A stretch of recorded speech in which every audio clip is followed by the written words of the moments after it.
Et c'est l'heure de notre grand entretien. Rencontre avec Nadia Sweni, fille d'une mère juive et d'un père musulman, deux religions, deux histoires et deux identités particulières. L'histoire de Nadia Sweni est singulière, vous allez voir. Jeune journaliste, elle décide de tout plaquer pour aller vivre dans les camps de réfugiés palestiniens à Naplouse. Alors qu'éclate la seconde intifada sur place, elle devient correspondante à Ramallah et épouse un homme, Amjad. Cette idylle se transforme en cauchemar lorsqu'il lève la main sur elle. Elle subit jusqu'au jour où elle frôle la mort après un coup portée sur la tête. Elle sera sauvée in extremis par un médecin israélien et reviendra en France. Des années plus tard, Nadia s'intéresse cette fois-ci à son identité juive alors qu'elle tombe sur une correspondance entre les membres de sa famille maternelle. Une histoire qui va la bouleverser. Elle décidera de publier ses mémoires, les mémoires de sa famille. Une aurore au devant des jours 1940, le destin d'une famille juive en exil. Caroline Amouyal l'a rencontrée pour nous au mémorial de la Shoah à Paris. Regardez. Nadia n'aurait jamais cru, il y a quelques mois, tomber sur ce qu'elle allait découvrir. Je suis effectivement tombée sur des lettres de ma grand-mère.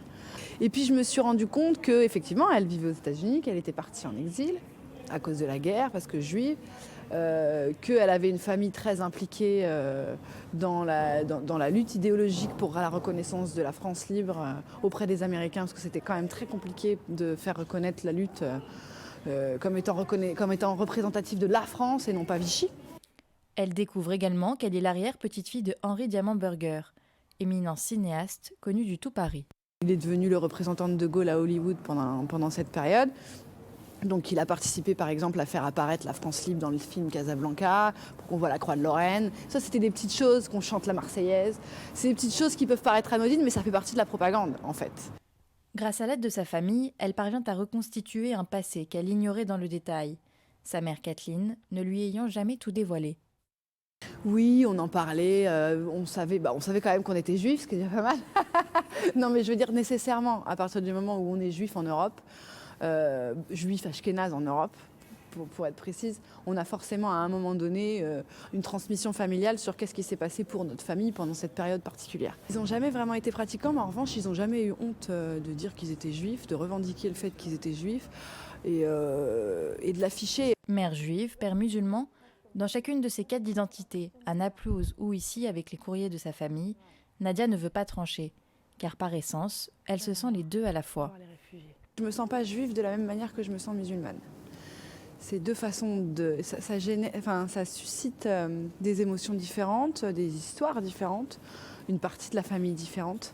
Et donc nécessairement, ça active des leviers différents en moi. L'un n'annihile pas l'autre, c'est-à-dire que je me sens pleinement juive de la même manière que je me sens pleinement musulmane, pleinement française. Et que en fait, ces identités-là, elles s'annulent pas les unes les autres. Je ne me sens pas en guéguerre contre moi-même. Mais comment vit-elle cette coexistence au quotidien ?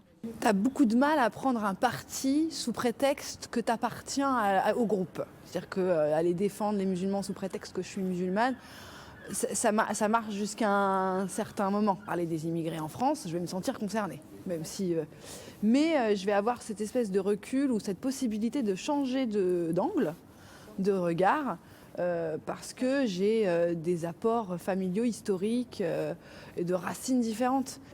Je me considère fondamentalement française, parce qu'il me semble que l'identité française est cette faculté d'englober tous les autres, qu'il est possible d'englober tout ça et en revendiquant son identité française, donc je pense que c'est vachement important. Mais je trouve que le débat est super crispé, quoi. Et que dans la crispation, on fait des raccourcis et on enferme et on cloisonne. Ce cloisonnement, comme elle le décrit, ne présage, selon elle, rien de bon pour l'avenir. C'est pas parce qu'on ne refait jamais deux fois exactement les mêmes choses. C'est-à-dire qu'on ne peut pas dire qu'il va y avoir une extermination ou des choses comme ça. Je pense pas. On ne reproduit pas exactement les mêmes choses. En revanche, on sent qu'il y a des réflexes xénophobes, des réflexes de fermeture qu'on revoit, qu'on voit se régénérer, quoi. Avec des discours qui sont quand même assez proches de ce qu'on a déjà entendu par le passé. Et donc, oui, non, moi je suis super inquiète pour l'avenir. Vraiment. Israël Feldman, je voyais regarder avec beaucoup d'intérêt à cette interview. Comment gérer une double identité, surtout deux identités comme ça qui s'opposent a priori? Oui, je pense que lorsqu'on parle d'identité, il faut retourner à l'enfance. Et dans l'enfance, l'enfant doit accepter l'identité de son sexe. C'est pas simple.